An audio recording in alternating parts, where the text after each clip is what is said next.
며칠 전에 하루 사이로 저명한 사회적 인사 두 분이 우리 곁을 떠났습니다.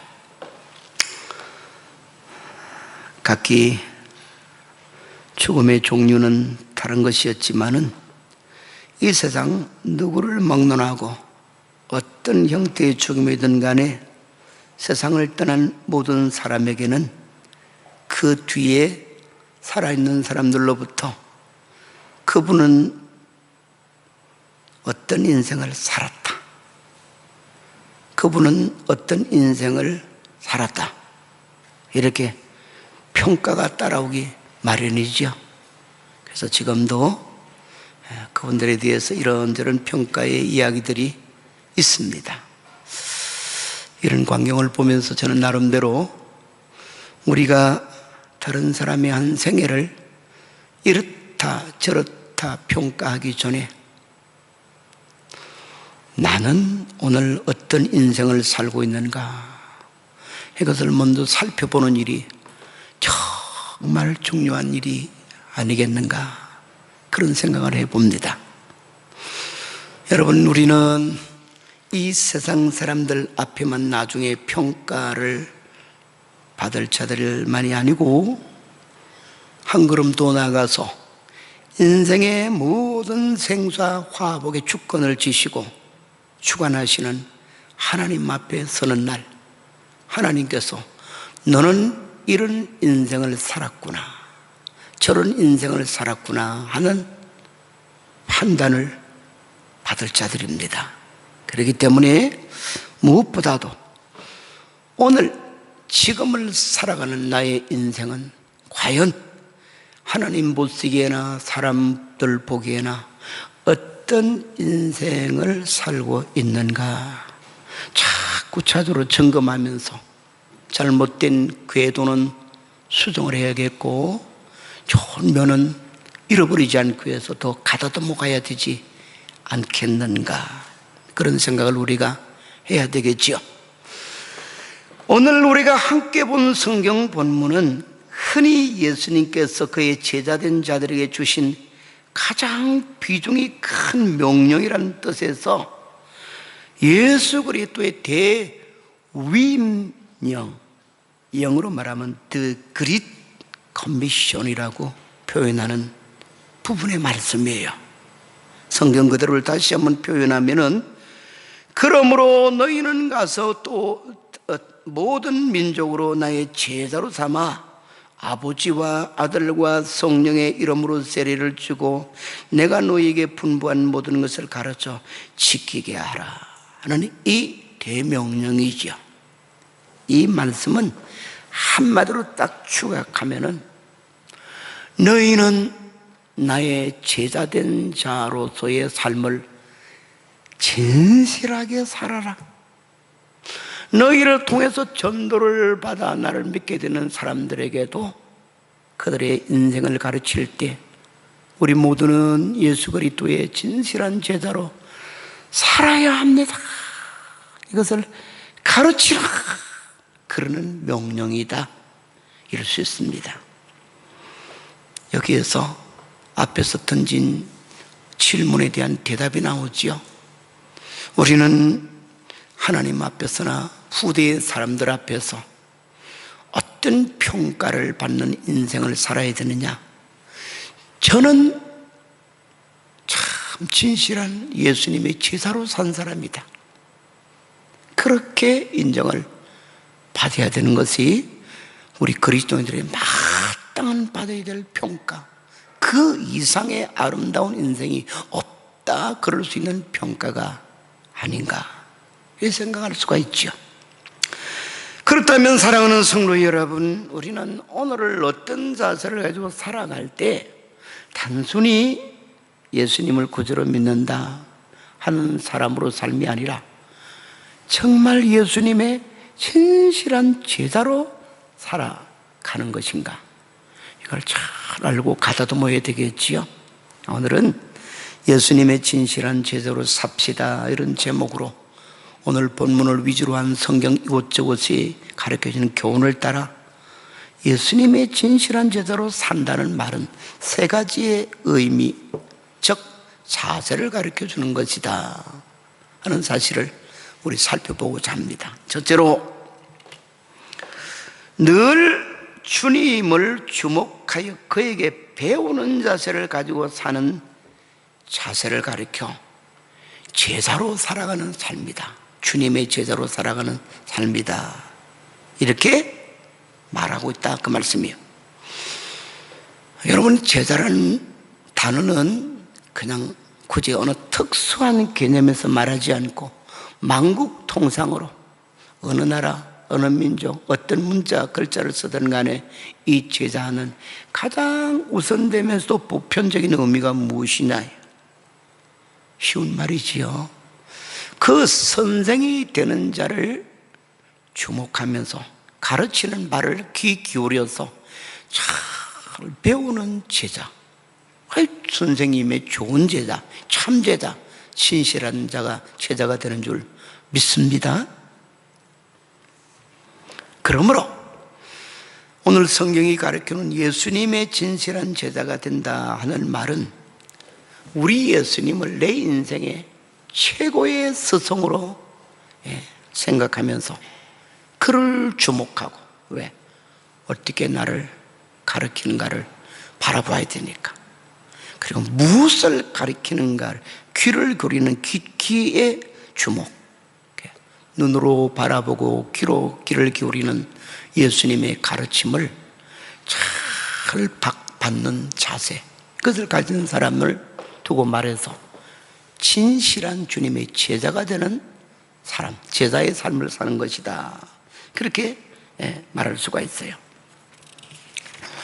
예수님께서는 친히 당신을 주목해서 배워야 될 것을 가르친 유명한 구절이 많이 있는데 그 중에 대표적인 구절이 마태복음 11장 29절이 이렇게 말합니다. 나는 마음이 온유하고 겸손하니 나의 멍에를 메고 내게 배우라. 아멘. 이 말은 좀 쉬운 말로 아이들도 알아듣기 쉽게 재번역을 하면은, 나는 참 제자를 사랑하는 좋은 선생님이니까 내게 와서 나와 함께 생활하면서 내게 그것을 배우라. 내게 잘 배우라고 말이에요. 마음이 온유하고 겸손하다는 말은 예수님이 스스로가 자기의 인품, 특별히 배우고자 하는 자를 대하는 그 온유한 마음, 그 겸손한 마음, 그 열어놓은 활짝 넓은 선생님의 넓은 품을 말해주고 있는 거지. 나는 온유하고 겸손한 선생님이니 그랬어요. 아이들이 가끔 자기 선생님에 대해서 평가를 하라 그러면은 간단한 아이들의 말로, 어떤 아이들은 자기 선생님이다, 우리 선생님 무서워요, 우리 선생님 날카로워요, 면도칼 같아요. 그러나 어떤 아이들은 그 선생님의 포근한 사랑을 많이 느끼게 돼. 우리 선생님 솔직하게 말해서 우리 엄마보다도 더 좋아요. 그런 사람 아이들도 있어요. 제가 초등학교 6학년에 서울로 전학에 와서 공부를 했는데 저를 지도해 준 초등학교 선생님이 한 번도 웃은 적이 없어요. 다 오면은 숙제를 계속 내어주면서 시험지 내주면서 시험을 치게 하는데 아이들이 그 선생님의 얼굴만 보면 고음장을 못해요. 한 말도 토를 못 달아. 그렇다고 해서 그분이 그렇게 싸납고 무서운 선생님이었느냐? 아니더라고요. 나중에는 중학교 다 저희들이 들어갈 때는 시험을 줬는데 왈 서울에서 인류 중학교에 들어간 우리 반 애들이 수가 6학년 10반까지가 있었었는데 그때 아들이 많았어요. 우리 반에서 학교 간 아이들이 다른 반 다 합한 숫자보다 많았어요. 말 다 했지요. 그래서 그 뒤에는 참 우리 선생님 6학년이니까 이렇게 훈련을 잘 지켜서 그러겠구나. 그래서 그 깊은 중심을 헤아리고 늘 제 인상에도 흐리지 않는 분이 있어요. 그런데 예수님은 그렇다고 해서 꼭 그런 선생님 같지 않지만 끊임없이 우리의 연약감과 허물을 아시고는 자기 품 안으로 불러들이면서 내게 와서 배우라. 그럼 너희도 지혜로운 자가 되고 나의 훌륭한 제자가 될 것이다. 이러신 분으로 말씀을 해줘요.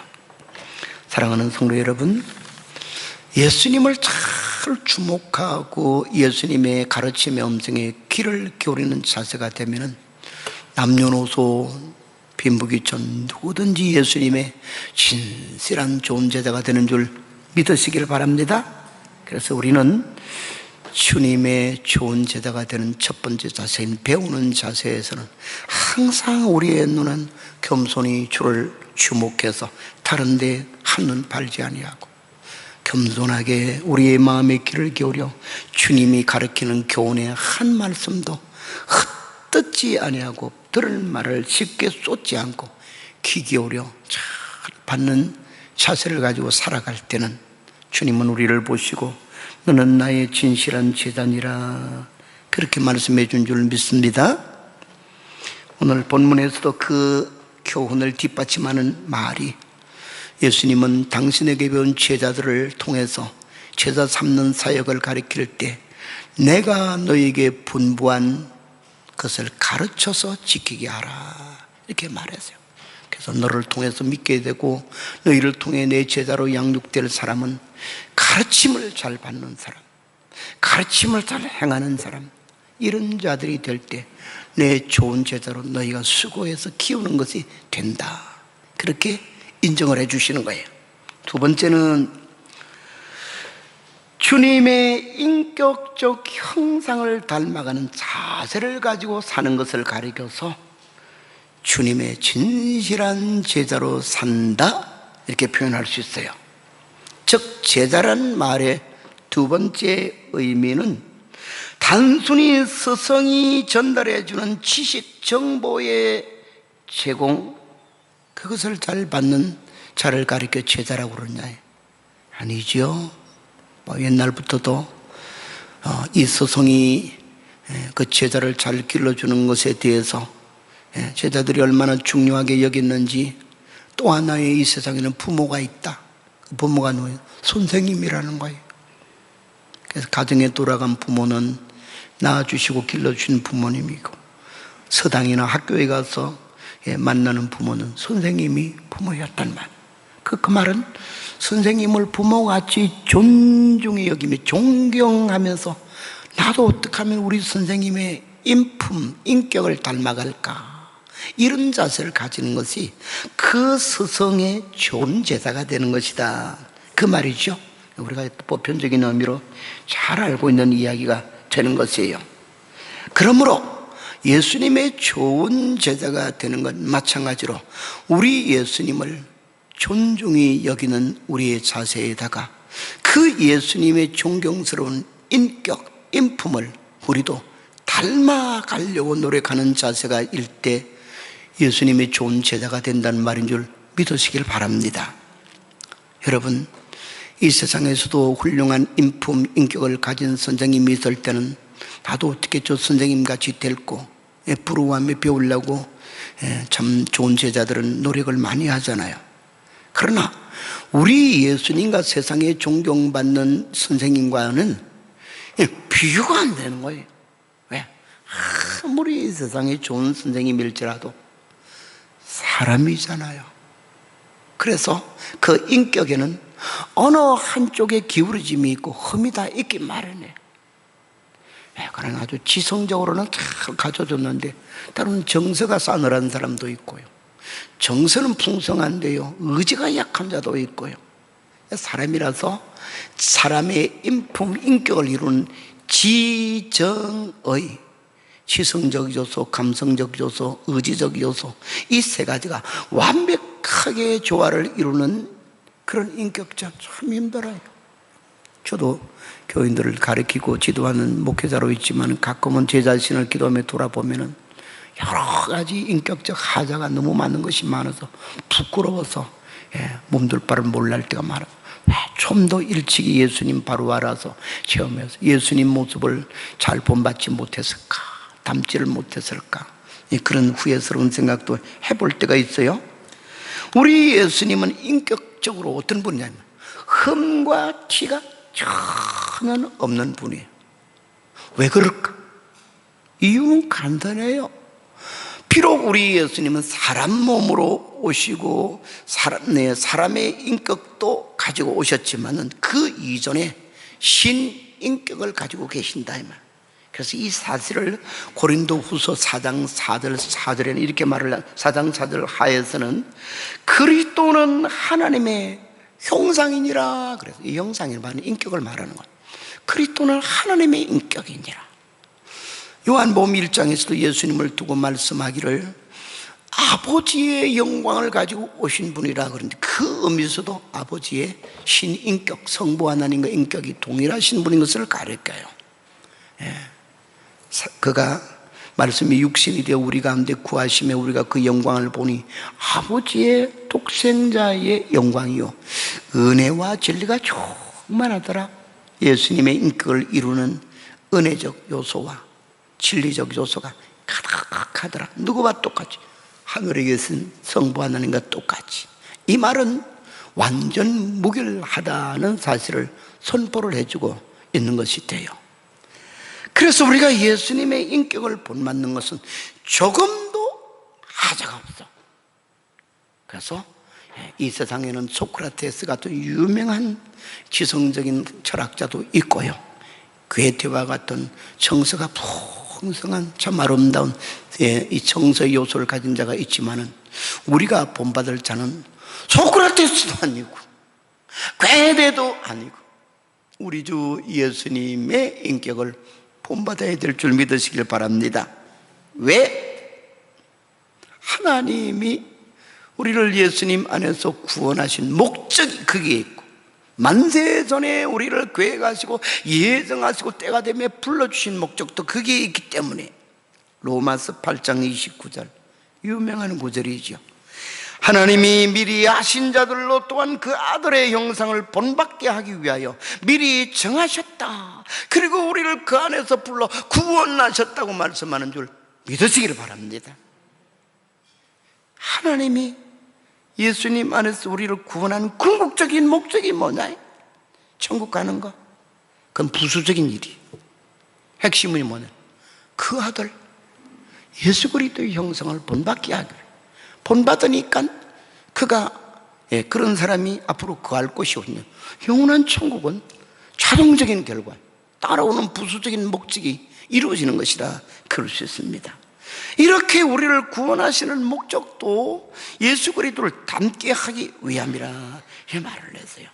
사랑하는 성도 여러분, 예수님은 항상 그 귀한 분이다만 생각하고 있으면 안 되고, 주님께서 오늘도 우리에게 말씀하기를 내게 와서 내게 배우며 나를 본받으라 그러시는 음성을 꼭 기억하시기를 바랍니다. 여러분, 사람이 처음 에덴 동산 하나님께로부터 지음을 받을 때 사람의 사람 되는 가장 귀중한 존귀성을 하나님이 표시했어요. 뭐라고 그랬지요? 우리가. 그 다음에 시작. 우리의 형상대로 사람을 짓자. 이게 인간의 존재를 밝히는 인간관의 키포인트예요. 하나님의 형상대로 지음을 받았다. 그 하나님의 형상이라는 말은 부수적인 다른 의미인 영적이고 도덕적이고 그런 것을 하나님 닮았다 말도 있지만 핵심은 인격적 존재다 이 말. 그래서 사람이 범죄 이전에 가졌던 인격은 하나님의 형상, 너무너무 존귀하고 영광스럽고 의로운 인격이잖아. 그걸 그대로 우리에게 지원받아준 거예요. 그래서 사람의 존귀함이 여기에 있는 것이에요. 이것을 부인하면은 대단히 위험한 사상으로 빠져요. 유물론 사상, 공산주의 인간관, 다 거기서 나오는 거예요.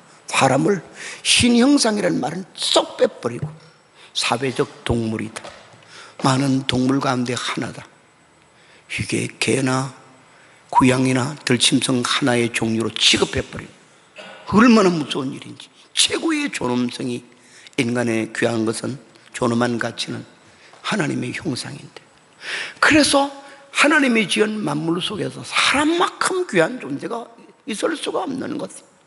왜 그렇게 하나님은 그러면 사람을 그렇게 귀하게 지었느냐? 그것도 너무 귀한 거예요. 당신과 교제할 수 있는 상대적 존재로 지은 거죠.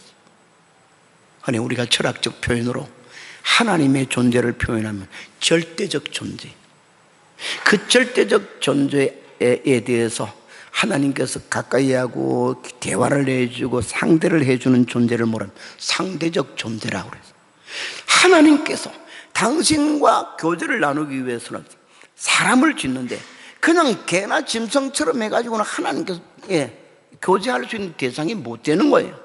그래서 인격적 존재로 지은 것은 뭐 다른 말로 이성적 존재라고 들을 수 있거든요. 하나님, 이성을 가지시고 인격을 가지신 하나님, 영적 존재이신 하나님과 더불어 교제를 나누기 위해. 그래서 범죄 이전의 에덴 동산은 누구와 함께 살았던 동산이에요? 하나님께서. 그래서 에덴이라는 말은 정확하게 번역을 하면 하나님의 정원이에요. 아담의 정원이 아니에요.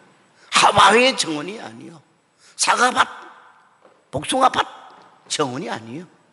하나님이 거기에 계시기 때문에 하나님의 정원이 에덴 낙원이 되는 거죠. 그러나 사탄의 궤락을 따라서 죄가 들어갔지요. 그러므로 인간에게 제일 먼저 일어나는 불행이 뭐냐? 하나님이 거룩하고 존귀하게 지어준 인격의 형상이 깨져버리는 거예요. 때가 묻고 오염되어서 부패해서 썩어지는 거죠. 그래서 죄 아래에 있는 인간은 하나님의 형상대로 다 지음을 받았던 존재이지만은 그 형상은 원래 형상을 다 잃어버린 거예요. 선한 기능이 마비가 돼버린 거예요. 하나님 모습이 이쁜 모습이 없어진 거예요. 추하고 썩고 냄새되고 부서지고 깨어지고. 그래서 인생의 비극이 거기서 나온 것이죠.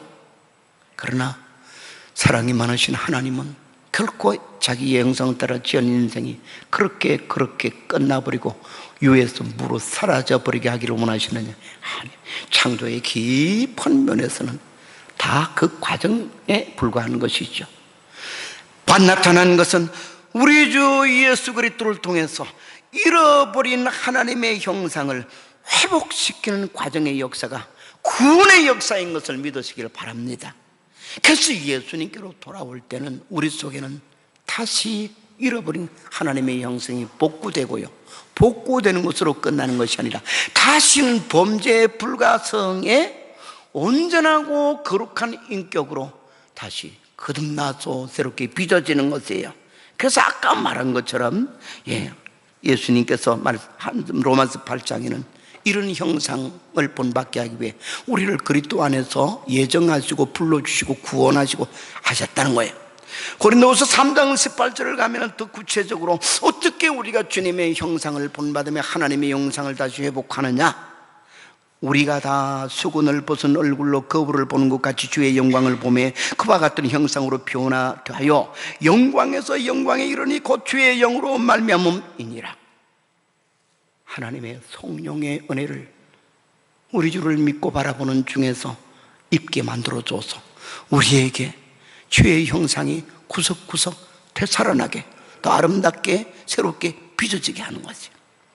이것을 골로새서 3장 10절은 다시 말하기를 너희가 새 사람을 입었으니 이는 자기를 창조하신 이의 형상을 따라 지식에까지, 지성적인 면을 가리켜 새롭게 하심을 입었느니라. 여기에는 헬라인이나 유대인이나 배운 자나 못 배운 자 차별이 없느니라. 어떤 사람들도 세상에 어떤 것 가지고 신형상 거룩한 인격을 회복하는 것이 아니고 예수 그리스도 안에 와서 주님의 주신 말씀의 교훈과 성령의 감동을 통해 새롭게 빚어진 새 인격자, 그 형상이 뭐냐? 예수님의 형상을 이루는 거예요. 그렇다고 우리가 예수님이 되는 것이 아니라 예수님을 닮아가는 자가 된다, 그 말이 되는 것이죠. 그러므로 예수님의 제자가 된다는 것은 우리의 영원한 완벽한 소성이 되신 우리 예수님의 인격을 닮아가는 삶의 자세를 사는 것을 두고 진실한 제자가 된다, 그렇게 말씀해 준 줄 믿으시길 바랍니다. 마지막으로 세 번째로는 예수님의 진실한 제자가 된다는 것은 예수님만을 따라서 예수님과 같이 살아가는 삶의 자세를 두고 예수님의 진실한 제자가 된다, 그 말이 돼요. 여러분, 이 제자라는 말의 세 번째는 이제 우리가 다른 일반 개념적으로 세상에 누구든지 쓰는 그런 사회적 용어보다는 성경으로 돌아가는 게 필요해요.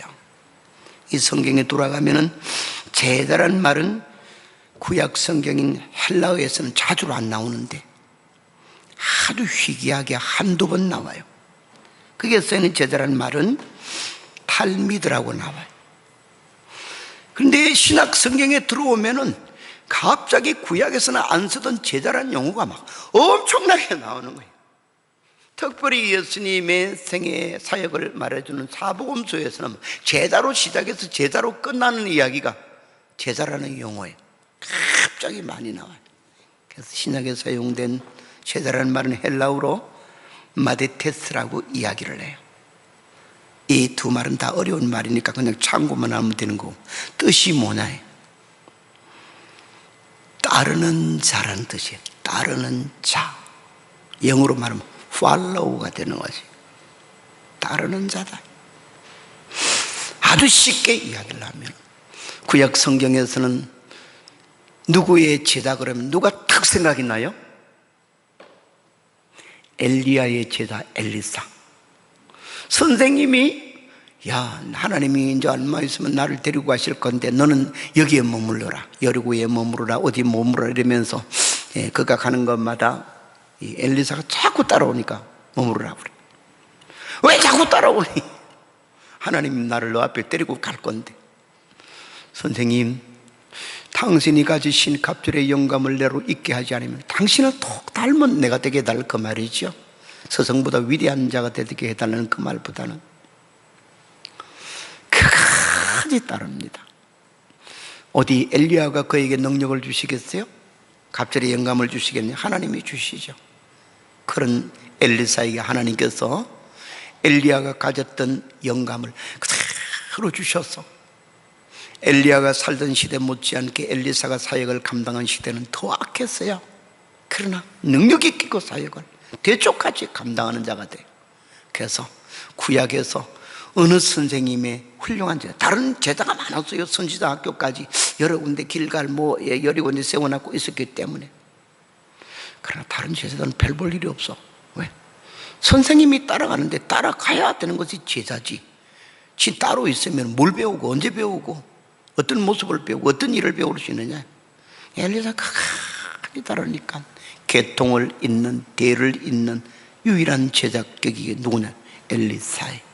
그것처럼 스승이 있는 곳은 내가 있을 곳이 되고 스승이 가는 곳은 내가 가는 곳이 되고, 이런 자세, 끝까지 주님을 따르는 자를 두고 참 진실한 제자의 삶을 사는 것이다, 그럴 수 있습니다. 예수님이 이 사실을 분명히 말씀하셨어요. 누구든지 나를 따라오려거든 강한 결단이 필요하는데 자기를 부인하고 날마다 자기 십자가를 지고 나를 따를 것이니라. 각오를 단단히 하고는 나를 따라오느라. 가만. 쉬운 일은 아니죠.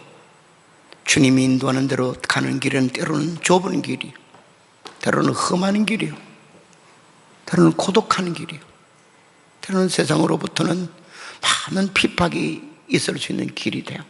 그러나 주님 가시는 길이 오니 내가 어찌 아니가 오리까? 주님 길이 내 길이 되고 주님이 계시는 곳이 내가 있는 곳이 되게 해 주옵소서. 이게 끝까지 스승을 따르는 자세예요. 그래서 예수님은 당신의 제자들을 삼으실 때는 두 말, 세 말 긴 설명하지 아니하고 외마디를 해요.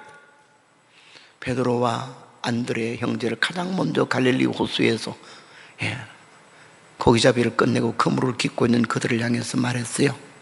나를 따라오너라. 연이어서 조금 떨어진 곳에 있는 요한과 야고보를 만납니다. 나를 따라오너라.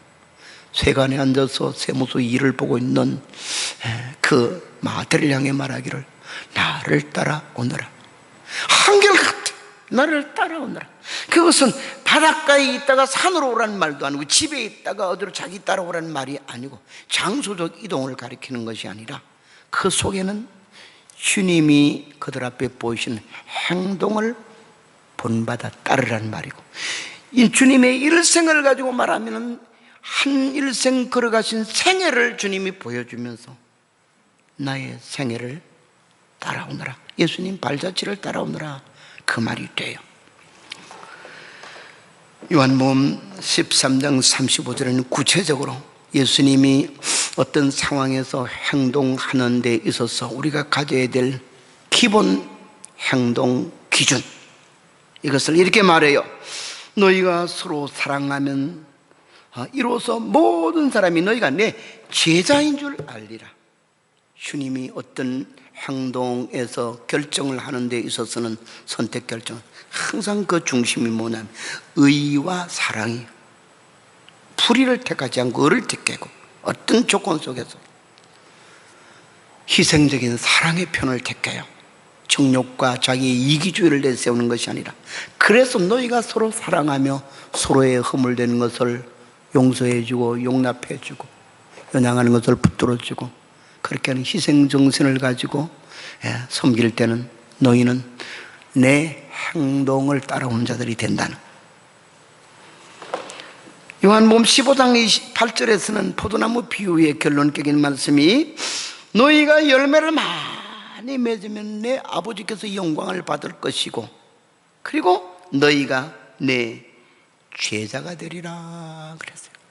이 열매를 많이 맺는다는 말인 것이 뭐냐면 생애 전체를 두고 말하는 것이, 포도나무가 새순이 나고 잎사귀가 나고 꽃을 피우고 열매를 맺고 그런 전 과정의 제일 마지막 단계가 열매 맺는 것이잖아요. 열매 많이 맺으면, 이 말이 무슨 말입니까? 예수님의 전생은 한마디로 당신이 이루고자 하는 구원의 열매들로 죄의 백성들을 챙기기 위해 걸어가신 생애입니다.